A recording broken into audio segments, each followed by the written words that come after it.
Do you think that working in, the digital age has enabled you to come back to work?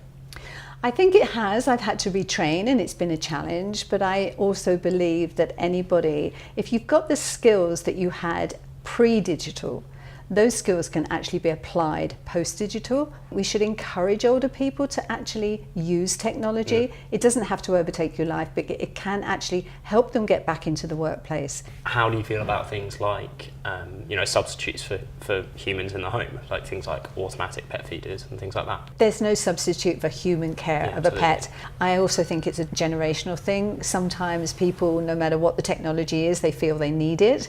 I think the best piece of technology for pets was microchips, because you lose a pet, you can find a pet, and the pet can come home. Absolutely. What would you say you've had to learn to sort of adapt in the digital age? Obviously the technology, because it's totally different to what I'm used to. Marketing and PR and everything really stays the same as long as you know your product. It's the vehicle you use to get it there, and that was the challenge. I was using social from a personal point of view, so I'd learnt that to a degree, but I think what you need to learn is you need to learn the technology for getting it out there, and the strategy, and how to give the community what it is they need.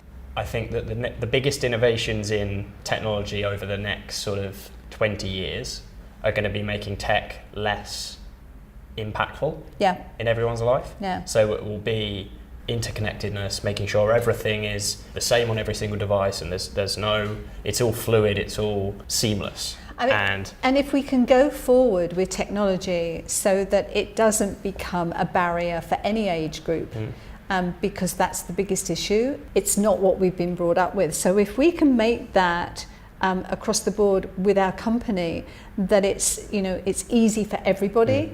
I think that's always a challenge when you've got young people developing, but different age groups that are users. I think you have to combine the two. Absolutely. It's enabling people to communicate within our community as well, that different ways of being able to do that without losing the connectiveness of human interaction. Yeah. And I think that's keeping it we've got to do that. Yeah, that's for our business. Absolutely. It's all about relationships. Exactly. And you can put as much tech in the way and make things as easy as possible, but at the end of the day, our business is about meeting people and meeting animals. Yeah.